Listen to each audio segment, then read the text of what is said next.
Think we're good to go. So, good evening, everyone, and welcome. My name is Nina Uzoigwa. I've had the honor of serving as president of TSMA this past year. And on behalf of TSMA and our co-host at STS, thank you so much for joining us for tonight's session on advocacy, leadership, and an organized efforts being able to advocate for CT surgery. As medical students, we often focus on the technical and clinical aspects of surgery, but cardiothoracic surgeons also play a vital role in shaping healthcare policy, advancing research, and improving patient access to care.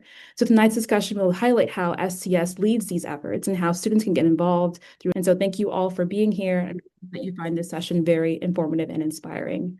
With that, I'll open the floor to Dr. Strobel to open up the basically introducing himself and also talking a little bit more about his experience with the organization.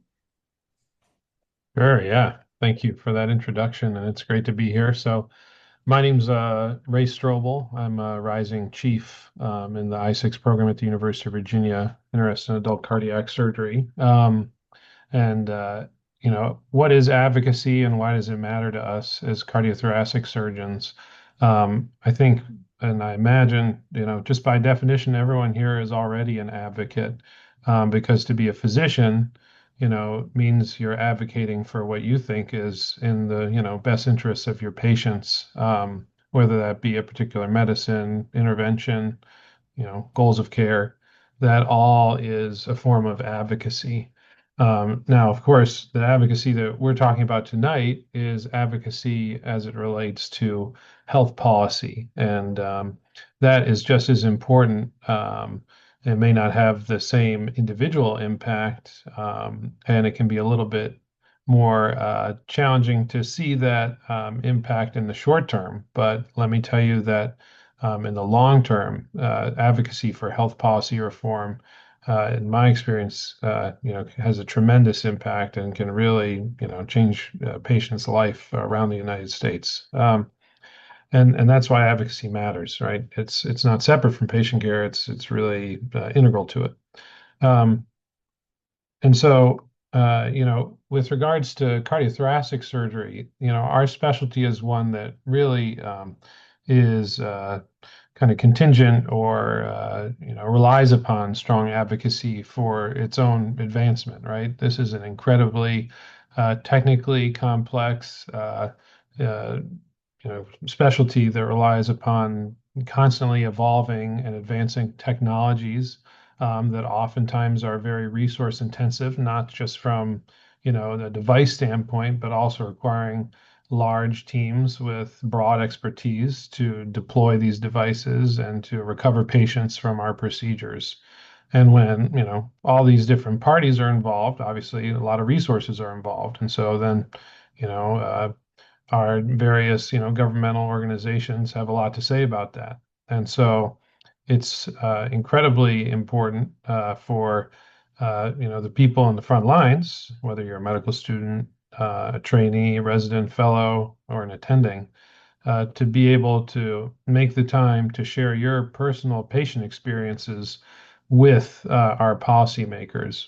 And there are a lot of different ways that we can advocate, whether that be on the Hill in Washington, D.C. at one of our STS fly-ins, um, one-on-one meetings with staff members, either in DC or back at their home office, or just picking up the phone or sending an email and developing those connections with your elected representatives. Those are all important ways that we can advocate for our specialty. Um, and, so in terms of my own advocacy journey, this is something that I got interested in when I was a medical student at the University of Michigan. And I got plugged in through the STS workforce on health policy, advocacy, and reform, and went to some fly-ins and did some of the things I talked about in terms of networking and communicating with my elected representatives.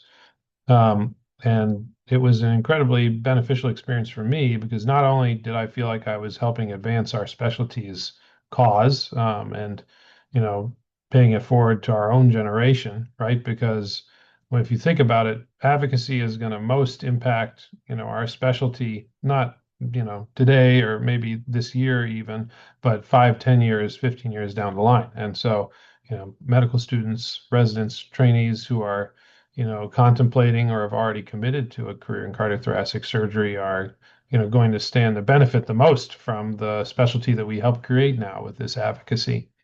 And so that was a motivating factor for me. But advocacy also can help you learn a lot more about the specialty, and can expose you to leaders in the specialty like Dr. Kim. And that's an incredibly beneficial experience to have early on as well. Um, in terms of specific examples of topics that we are advocating for as cardiothoracic surgeons, there are a lot, and I think others will touch upon those. One that is, I think, immediately understandable again in this audience is enhanced funding and resources for graduate medical education. So this has long been a topic that the STS has championed. As many of you may know, there's always been, or at least the last 10, 15 years, a projected doctor shortage as the baby boomers age. And that is very pronounced in cardiothoracic surgery, where there's kind of a very predominant kind of collection of surgeons that are also approaching retirement age. Um, and so we have been advocating pretty consistently for enhanced resources for residents and fellow spots, but also advocating for those spots to be geographically distributed in an appropriate way, right? Because we've also observed that there's a lot of these residency slots that are kind of in, particular geographic areas, big cities, and we understand that through research, again, referring to Dr. Kim's expertise with aortic surgery, for instance, that, patients often don't do well if they're transferred a very long distance away from where they are when they're diagnosed with a type A dissection. And so having robust, programs that are able to address, aortic emergencies and other emergencies that our specialty treats, is really important, and policy can be one lever that helps us address that amongst many others. Um, Another topic that we've advocated for, which I think you all will also appreciate, is more access to Medicare data and outcomes for research. I bet a lot of people here are keenly tuned into research and are using that as a way to explore their interest in cardiothoracic surgery. Um, and our society, the STS, has probably the best clinical database in the world, honestly, in terms of the granularity and the just sheer number of years of patient data that we have. But we're limited by the database. It only captures 30 days essentially of outcomes for most patients. And having access to Medicare data gives us much longer term outcomes, which is really important. Again, when you're referring back to my prior comments, in a specialty that's constantly evolving, where there are just a litany of transcatheter devices that are being introduced and improved upon that promise potentially less invasive options for treating disease processes that traditionally required open surgery, such as aortic stenosis or mitral regurgitation. And, in the short term, when you compare a transcatheter device, something that you just need a needle and a wire to deploy to, simplify it, versus a sternotomy, in 30 days, it looks like, that sounds like a pretty good deal. But as we found out, when you start looking at these problems with longer term data, many years, which device trials may not necessarily extend out to, especially for certain subgroups that the devices aren't even necessarily approved for specifically, but are being used in, like younger patients. We find that the outcomes maybe aren't as great, and that's a very important thing to be able to study. And so we've been advocating to have access to that data and to link it to our clinical registries. And so, that's another example. Advocacy touches upon education and training. It can also improve, outcomes from a quality improvement perspective. And then, advocacy can also directly, provide resources for patient care. On the general thoracic side, we've advocated in the past for additional funding for mobile cancer screening um, programs. And so, as I imagine some of you have learned already in your studies, being able to detect a cancer at an earlier stage before the disease has spread from the organ, in this case the lung, to other spots around the body is incredibly important in terms of opening up surgical options for treatment and improving long-term survival. And so uh, that can be difficult, though, in terms of catching cancers early if folks live in very rural areas where they don't have great access to care. And so bringing the screening to them, mobile CT units is one way to address that. And so we've advocated for that too. So, um, I think uh, a message I would, make is that advocacy comes in many different shapes and sizes, and you're already doing it. Anyone who's training to be a physician or who is a physician is already an advocate for their patients. And so you already have the skills. You really just, need the opportunity and maybe a little bit of a different, cookbook or script in terms of interfacing with elected officials and their representatives to be effective. But it's not like you're learning a whole new language. You're just applying it in a slightly different way. Um, and so I think it's great that everyone here is already interested in this. And like I said, that was a part of my journey to cardiothoracic surgery, and I found it to be very beneficial. So I'd encourage you all to keep it up and stay hungry. So thank you. Stay hungry indeed. Thank you so much, Dr. Strobel, for sharing your experiences and your journey when it comes to CT surgery and advocacy. Looking through the chat, there's so many people interested in learning about the pathway, about how to get involved as medical students, then becoming residents and fellows and attendings. It's really great to sort of see all the students who have come together to sort of learn from all of the great minds that are in this room. With that, I'll give the floor to Dr. Wolf to share more about his experiences and also the things that he's done on Capitol Hill as well. Thank you. So I'm Seth Wolf, general surgery resident at ECU. I'm currently doing 2 years of research at Duke. I got involved with medical advocacy back in medical school and have stayed engaged ever since then.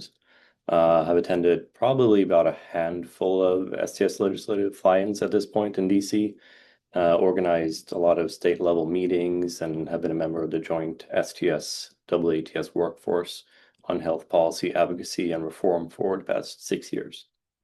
First of all, I'd like to thank Nina and Haley and everyone else who organized this fantastic event. And thanks everyone for attending. So what I'll be going through today is a few key areas of advocacy as it relates to our society. An overview of the STS Advocacy Conference, what students can expect on Capitol Hill, how surgeons engage with legislators and policymakers, and why organized medicine and professional societies play an important role in this whole process. So the STS Advocacy Conference is an opportunity for cardiothoracic surgeons, trainees, and students at all levels really to engage directly with policymakers and advocate for issues that impact both our patients and our field. It brings together members across all career stages, from students to senior leadership, with the shared goal of representing our specialty and our patients at a national level. The structure of the conference is designed to prepare participants for effective advocacy. There are essentially the way it starts with educational sessions that review current healthcare policy, explain the legislative landscape, and outline the specific issues we'll be discussing. And what they do for these sessions, they bring in specialists and people who really have a pulse on what is happening on Capitol Hill to give us an overview and to prepare us for what we will be discussing.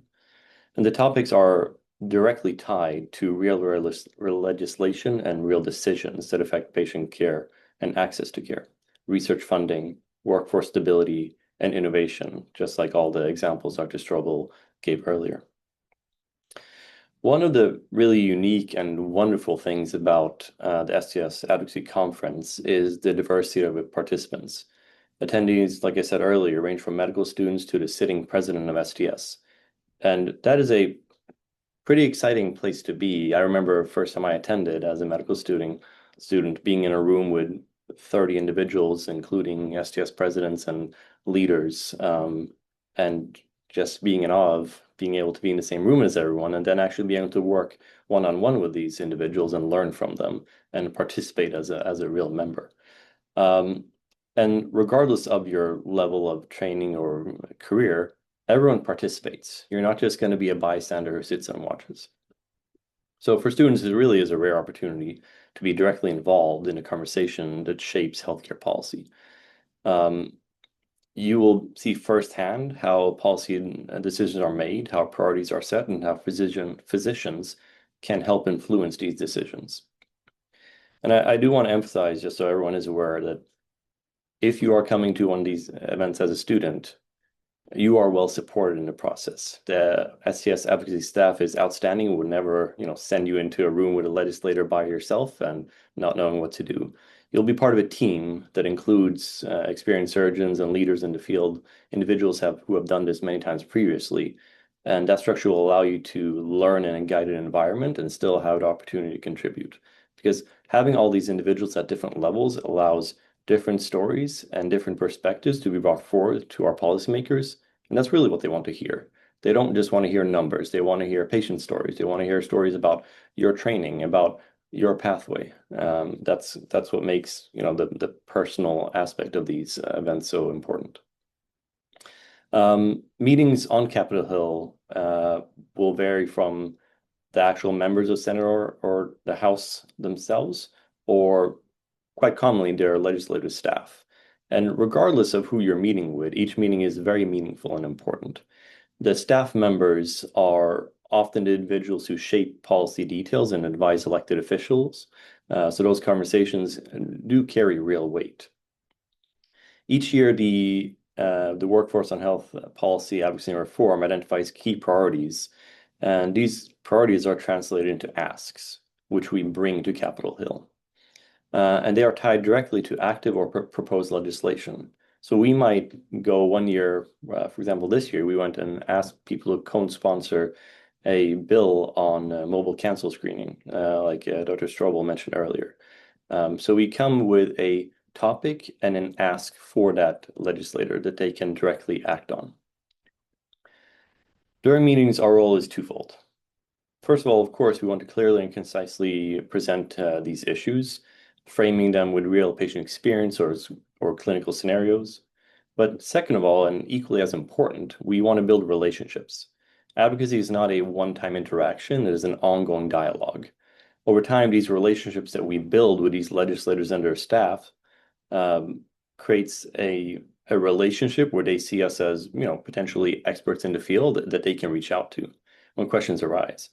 The long-term relationship building is really where advocacy becomes most effective. So when I start a meeting or when I am in a meeting, I, of course, start with introducing myself, followed by a brief overview of the society itself. And sometimes we use words that might seem smaller, but we use words that make it clear that everyone can understand. So the Society of Thoracic Surgeons, for example, represents heart, lung, and pediatric heart surgeons. While our workforce might be relatively small, the diseases we treat affect a substantial and very large portion of the population. Heart disease remains the leading cause of death. Lung cancer is the leading cause of cancer-related mortality. And that contrast is important when you're talking to a legislator. Although it's a relatively small group of specialists, we are responsible for treating some of the most impactful diseases in our society. And ultimately, we are there representing our patients. We are there representing something larger than just ourselves. And that perspective helps ground these conversations. We're not advocating solely for ourselves. We're advocating for access to care, for improved outcomes, and for continued innovations that benefit patients. It is also important to recognize that STS is not a voice, like the only voice in the space. Organized medicine is really most effective when the societies work together.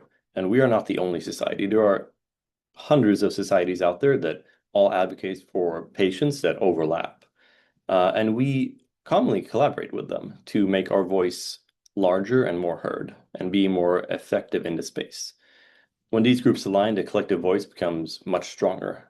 The collaboration is one of the most important aspects of organized medicine and a key reason why engagement at this level matters. I'd like to end there and happy to take questions later. Thank you so much, Dr. Wolf. We'll actually have a Q&A session at the very end, so we're able to answer all questions very thoroughly and completely. With that, I am so happy to welcome Dr. Kim to the floor. So feel free to take it away. Yeah, thank you so much. And again, thank you for having us. Thank you, Haley. Thank you, Nina. And also thank you, Dr. Strobel and Dr. Wolf, for your really insightful comments. Some of them I probably will touch on and echo myself as I tell my story, but I'm Karen Kim. I'm an adult cardiac surgeon at the University of Texas at Austin, Dell Medical School. I'm chair of the Society of Thoracic Surgeons Political Action Committee, and I'm just going to talk to you a little bit about leadership and professional engagement, give you some facts about the STS PAC, why it's important to be involved, and hopefully inspire you to get involved. So I first got involved in advocacy at an STS annual meeting. In the exhibit hall, the STS PAC has a booth, and people like Haley are educating STS members on what the PAC does. As an early career surgeon, my knowledge of the PAC was limited, but I was with several senior mentors, and they were contributing to the STS PAC. They said it was very important. I saw them contribute. I wanted to be like them, so I did that too. And then I continued to give every year because of their role modeling. In 2021, I participated in my first advocacy day. It wasn't really a fly-in because it was during the pandemic, so it was virtual. But we managed to get it done, and it was very cool. I learned a lot. I had a lot of fun. I was nervous about participating in it at first, but it went fine. And I've been a participant in an advocacy day or fly-in every year since. In 2023, I was actually able to go to Washington, D.C. and to the congressional office buildings and see the Capitol building. If you haven't been to D.C. or if you have, it's really amazing and inspiring. I've been a member of the STS PAC board since 2020, and as I mentioned, I'm chair. So you've already heard some examples from Dr. Strobel and Wolf of how you can get involved. I think engagement starts at the medical student level, but goes all the way to the top, to the STS president. So in fact, back in 2023, then STS president, Dr. Thomas McGillivray, actually testified before the U.S. House of Representatives Committee on Energy and Commerce, Subcommittee on Health, to advocate for clinician-led registries like the STS National Database as really important sources of real-world evidence for improving patient safety and healthcare quality. And right now, the Centers for Medicare and Medicaid Services is actively reconsidering its national coverage determination for transcatheter aortic valve replacement, or TAVR, to consider sunsetting requirements for cardiothoracic surgeon involvement in patient evaluation for and performance of TAVR. So just a few weeks ago, our current STS president, Dr. Vinay Badwar, met with CMS administrator, Dr. Mehmet Oz, to advocate for keeping multidisciplinary collaboration through the heart team intact. So this is how you can see the STS officers, council members, members of the board being engaged, in addition to involving ourselves in the STS Advocacy Day, as was mentioned by Dr. Wolf. I agree with what's been said that it's really important to get engaged, and building that culture of engagement among medical students and residents, I think, will be really crucial to future advocacy efforts. You know, just looking at your comments and questions in the chat, I can see how important making an impact on medicine and healthcare is to you beyond what we're doing in our day-to-day lives of being a medical student or a resident or a surgeon.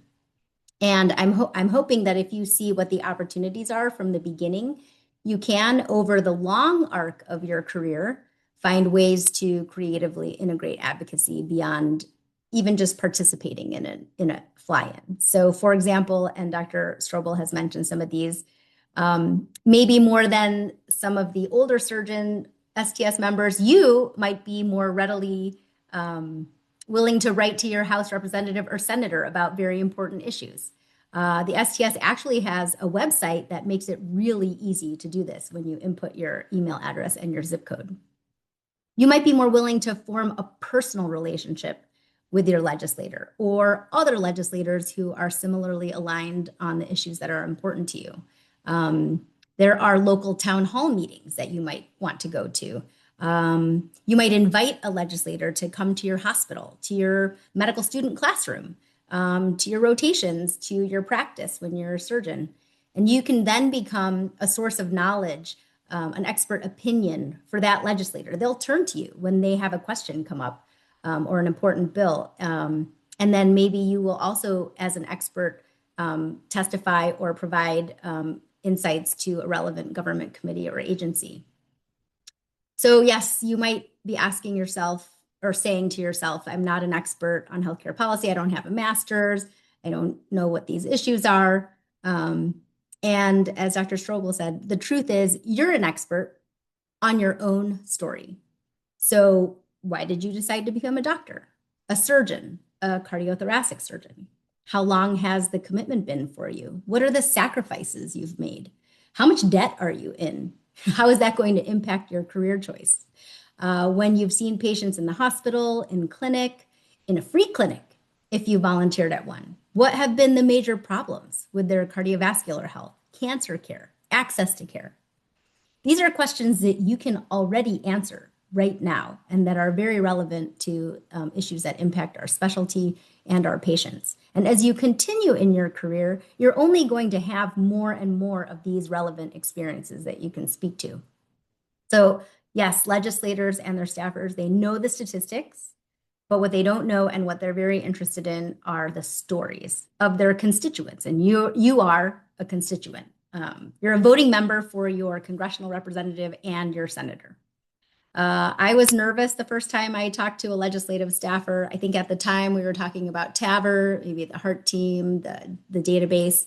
And then I realized like they don't know what a TAVR is. So I actually introduced it as something that Mick Jagger of the Rolling Stones had had. He had severe aortic stenosis and underwent a TAVR in 2019.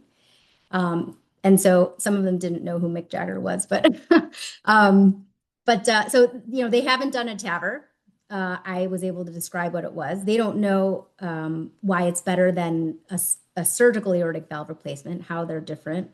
They don't know what the heart team is, what we do when we discuss patients as a heart team. They don't know how I use the STS adult cardiac surgery database risk calculator when I talk to patients. So I realize I actually do have important knowledge and perspective that I can share, and so do you. Another maybe slightly less exciting but equally important way to engage in the advocacy process that I'm going to mention as chair of the STS PAC is to give to a political action committee. If you're a member of the STS and either a US citizen or a legal permanent resident, you can contribute to the STS PAC. And it is in fact the only political action committee that exclusively represents the interests of cardiothoracic surgeons and our patients on Capitol Hill. And so what does that mean? Well, we solicit voluntary contributions from eligible STS members, and then we give this money, we disperse it directly to an elected legislator's campaign in concordance with federal regulations. So we give this money objectively, strategically, transparently, and in a nonpartisan manner to support the elected legislators who, based on their advocacy priorities, roles on committees of jurisdiction, and relationships with STS members, can help the STS achieve our advocacy agenda. And each year, the STS sets its advocacy priorities that are available on our website. And we, through the legislators, are able to get bills introduced and hopefully passed that can help us achieve things that have been mentioned, like mobile cancer screening, more residency spots, more money for research, Medicare reimbursement reform. So the disbursements, people sometimes ask, well, do you only give to one party or another? No, the disbursements are usually pretty evenly split between Democrats and Republicans, and again, are related to more of who is supporting our advocacy priorities, who can help us get the work done. For better or for worse, money helps the STS get access to legislators' time and schedules. So we can talk to them, tell them about TAVR, the heart team, Mick Jagger, and get their support. I do try to aggressively empty the pockets of my fellow cardiothoracic surgeon colleagues to get the maximum allowable contribution. But really, from medical students and trainees, what I care about more is participation in the process. So $10, $20 is really just as meaningful as the maximum amount, which is $5,000. And I believe the money really does help facilitate meaningful moments of impact that occur, for example, at Advocacy Day or when you're engaging with your legislators. In addition to participating in an STS Advocacy Day, you will learn about this new pilot program that we have called the STS Scholars Advocacy Program. We're hoping to pair an STS member with a medical student to introduce you to what advocacy in cardiothoracic surgery can look like. And in terms of other opportunities for professional involvement, as was mentioned, the workforce on health policy, advocacy and reform, and the workforce on coding and reimbursement sit under the Council on Health Policy and Relationships. We have resident appointees on the workforces and the council. Another way to separate, it's separate from the PAC. These are STS advocacy efforts, but a way to get involved. So in conclusion, I hope we have piqued your interest in cardiothoracic surgery advocacy and leadership, given you some ideas of how you can get involved if you're interested. And I'll just say that I have found my involvement to be really rewarding and satisfying. I'm happy to take any questions or engage with you later. I'll offer my email address so I can and help you get involved. Phenomenal. Thank you so much, Dr. Kim. Again, I really want to emphasize what's been said in the chat by Dr. Strobel. Personal stories do go a very, very long way. Where you're from, originally from Brooklyn, I talked about my training, talked about what an MD program is, what an MD PhD program is. They really want to know the nuts and bolts of what it means to be in the person within that identity. So they're able to sort of see how they can best advocate for your patients, for yourself, especially when it comes to different things that we're facing in terms of workforce development. So really want to emphasize that your voice matters in these spaces. And we really want to be able to have you in these rooms talking to legislators about how we can make change across the nation. That being said, let's open the floor to questions. So feel free to raise your hand or drop a question in the chat. Again, this is a very open, relaxed environment to really sort of learn more about how you can get involved. I do have some preset questions just in case people are still trying to figure out what they want to ask, but I'll keep the floor open for questions for now. Hi, everyone. I can start if that's okay. So I was just curious how you guys decide to focus your advocacy efforts when the needs can be so broad or different. I guess I'll go ahead and chime in if that's okay. Yeah. I was actually going to ask Haley too. And Haley, please introduce yourself. And she's very important in all of our STS efforts. Well, thank you all for joining. I'm Haley Howell. I'm one of our lobbyists here at the STS, and I also manage our STS PAC. So I'm in DC, so I do this stuff quite frequently. And it's, from the outside looking in, it's like, oh, it's such a swamp. But I will say there are some really great members of Congress that we can work with and meet with. And it is a great opportunity any chance you get to come and visit with your member of Congress. But when it comes to our priorities, so the way that we decide these is our workforce is actually the one who decides this with guidance from all of our STS staff. You might not know this about Washington, but things don't really get done very quickly. It takes a few years. So a lot of our priorities are the same priorities, and we have little progress and little wins throughout the year. But for the most part, it's the workforce that ultimately decides, and then it's approved by the STS board at their meeting, ideally in January. And then I can go ahead and put our priorities for this year. I don't know if everyone has seen them yet, but there's an overview on the STS page that has all of our 2026 priorities, which were approved by the board. And again, some of these will stay the same for next year, and some of them will probably change and add. But for the most part, we try and focus on the buckets that you can see listed on the page below. Does that answer your question, Micah? Yes, that does. Thank you so much.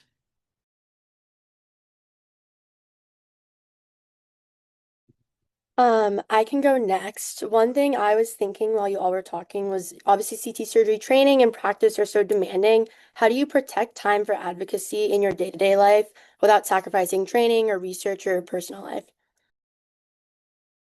Yeah.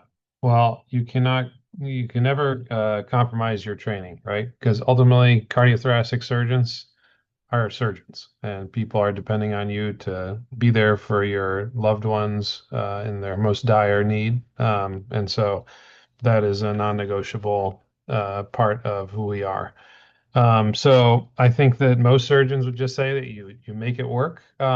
It's challenging when you're a trainee for sure at different phases. You know, as a someone who's about to start the most intense year of training, the kind of last year of your I6 program, or the senior fellowship year. And I don't have a lot of time. I try to stay looped in with every couple month calls on the STS pack, and doing something like this. And uh, but in terms of going to fly-ins, it can be a little more challenging with call.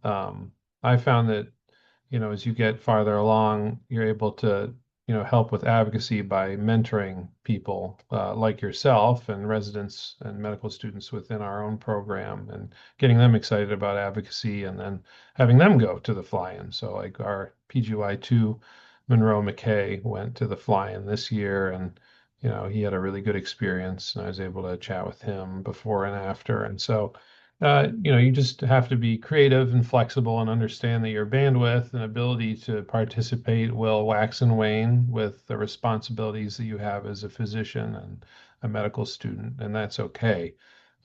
What you can't do is neglect your clinical duties or burnout. So just be flexible and stay enthusiastic, and you'll find your way. Thank you. I'll say that some things take more time and some things take less time. So the advocacy fly-in is 2 days, which you do have to get that time off for because it's usually a Monday and a Tuesday. But it happens once a year, and you don't have to go every year. Contacting your representative through our website, it takes 5 minutes. So if there's one particular issue that you're interested in, and you go to that website and you click on it and it populates the letter and you add a little bit to it, that doesn't take too much time. The calls tend to be like this webinar at 5 p.m. or later. And so it may take a little bit of your study time, but it's an hour. Sometimes for example, the PAC board meetings are 4 times a year. So it's not, I think you find the ways that fit with what you're able to give, as Dr. Strobel said. And you'd be surprised the support you can get from your residency director, your school, your boss, to be able to do this stuff because they recognize that it's important. And we have scholarships as well that people can apply for. So if you get scholarship that helps cover travel, that's another compelling reason to allow you to participate. I'll just add something really quickly from the staff perspective. I mean, we are here to help you all with your advocacy. So say you have a relationship already with a member of Congress and you just need help trying to connect the dots, or say you are really passionate about an issue and you're wondering if we have like a form letter that already exists. That's what our job is. So you can always reach out to me as well, and I can send you that email, or I can connect you with that staffer, because we don't need you, sending a bunch of emails all day. That's what our job is. We just need your expertise and your stories, and just really, like Dr. Kim said, doing a couple form emails or even a meeting, whatever you have the bandwidth to do is what we'll accept and we'll happily take. I want to just briefly echo what Haley said there. So to give an example, this year went to the legislative fly-in DC, met with several representatives from my state, North Carolina. There was one office that I wanted to connect with further on a topic, which happened to be mobile cancer screening, after speaking to them quite extensively about it. So what I did was I reached out to one of the STS advocacy staffers, had a conversation with them, said, hey, it would be great to set up a meeting once I get back to North Carolina. They scheduled everything, reached out to their office. I had to do nothing. They asked me what times worked for me. I had that meeting last week. It was in person. It took about an hour. And then afterwards, there were a few follow-up points that I actually needed to get to them. And I, again, reached out to the STS advocacy staffers and talked to them about it. And we put together some documents that they helped put together. And I sent them to the group. And now we're continuing conversations over email. So there is a lot of support for this. I have some more flexibility because I'm on research years right now. But there's support for people to do this, so you're not just doing everything on your own, which is fantastic. Thank you both. I see Alma raised her hand. Hi, I just had a quick question. I know we had touched on how there's so many points of advocacy that can be looked into or advocated for, and I'm curious at the level of a medical student how any of y'all would advise one to begin kind of narrowing that down into like a specific field of interest or a specific area of interest, or if you recommend keeping that broad. And then another question I had on the side, I know Dr. Kim had mentioned that pilot health advocacy scholars program, and I was just wondering if that was available or still in the works. Do you want to start with just a little bit about the program? Sorry, you cut out. Did you ask me to talk about it? Oh yeah, just a little bit about the scholars program. Absolutely. So the applications for this pilot program are closed.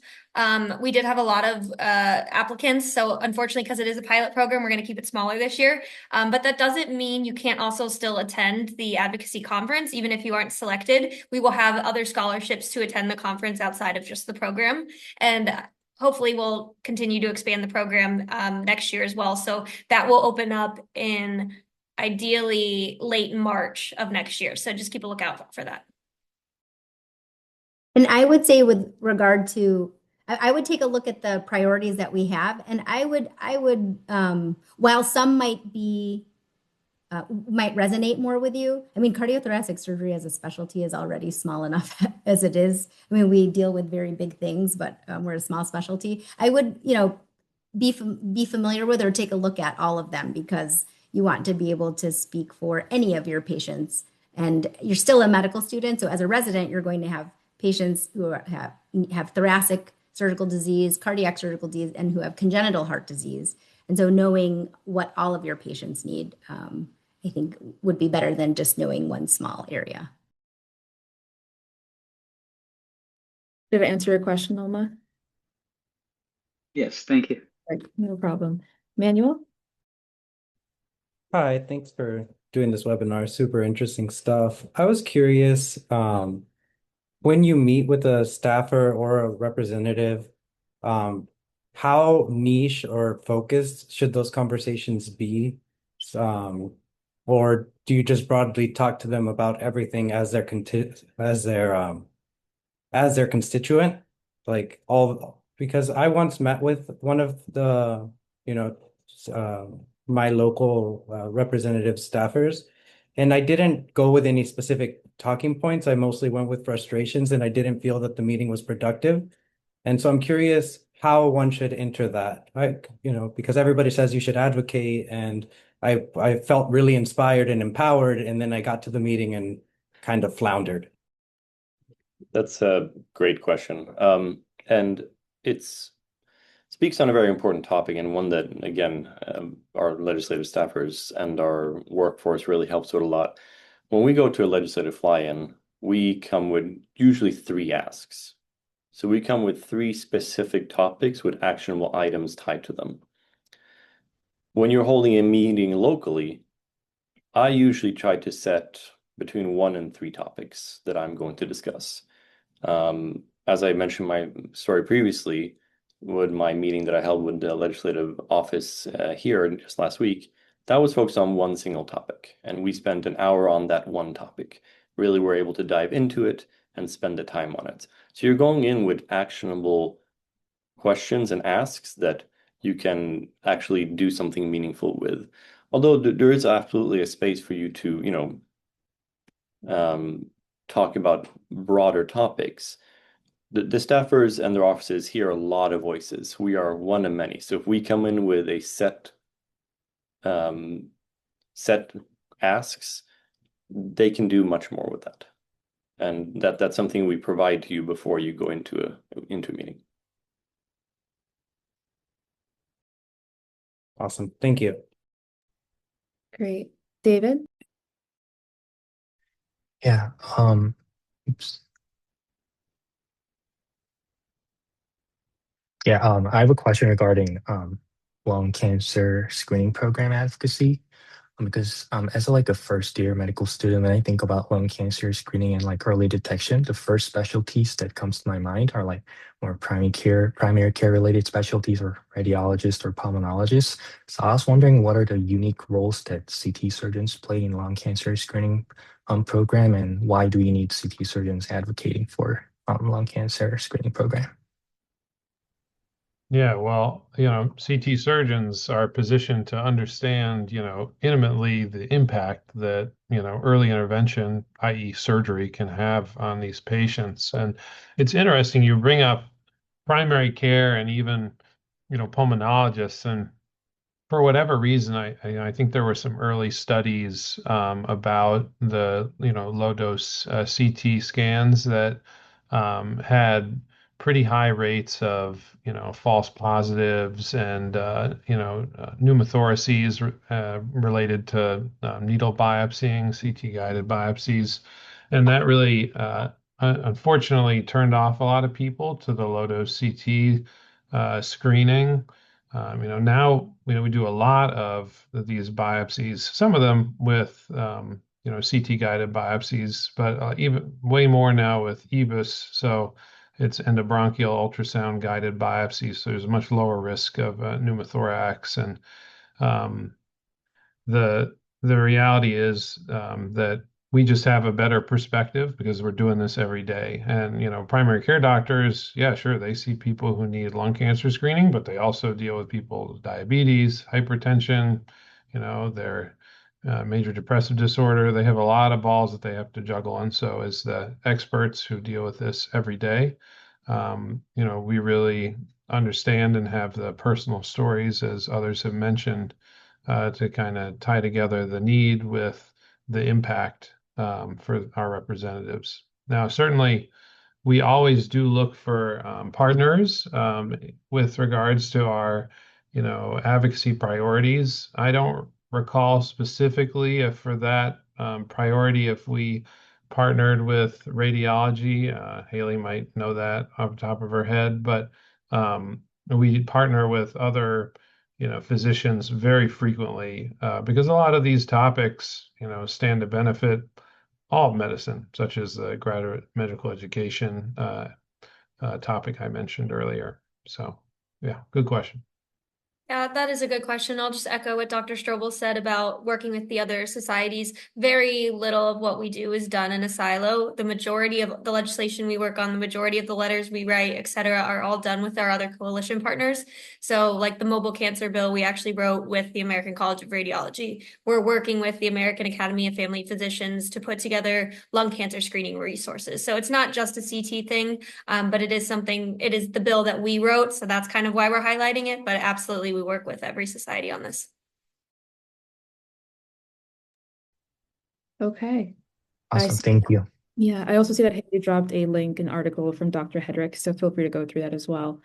We have time for one more question, so Richmond, feel free to ask your question. Well, thank you. I was really gonna ask a question, but I think Haley kind of answered it. It was in regards to the cancer screening. I think I go to Medical College of Georgia, and we're about to start the program this summer for the mobile clinic, the mobile thing. And so I was kind of really asking how can we collaborate with the other, specialties like he was talking about primary care and stuff like that, because we noticed that part of the screening will bring out like pathologies from other specialties that we may not be affiliated with. And so that was kind of where my question was leaning to, but I think you pretty much kind of answered that. And you worked with Dr. Miller's running your Miller. program, right?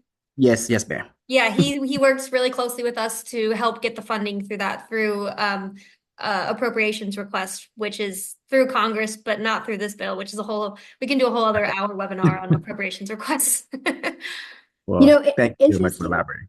Yeah, interestingly, it turns out that when you're imaging the chest, besides the lungs, you see the heart, the great vessels, and the esophagus and the Right, thymus. So everything is cardiothoracic, and so right. you can screen for cardiovascular disease, aneurysm, etc.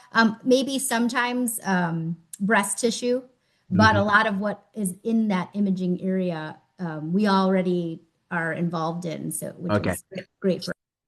All right. Well, thank you guys so much. Absolutely. Okay, I'm going to share screen now and let Haley take the floor. Absolutely. So is there a way to make it full screen or slideshow view just so my eyes aren't that great?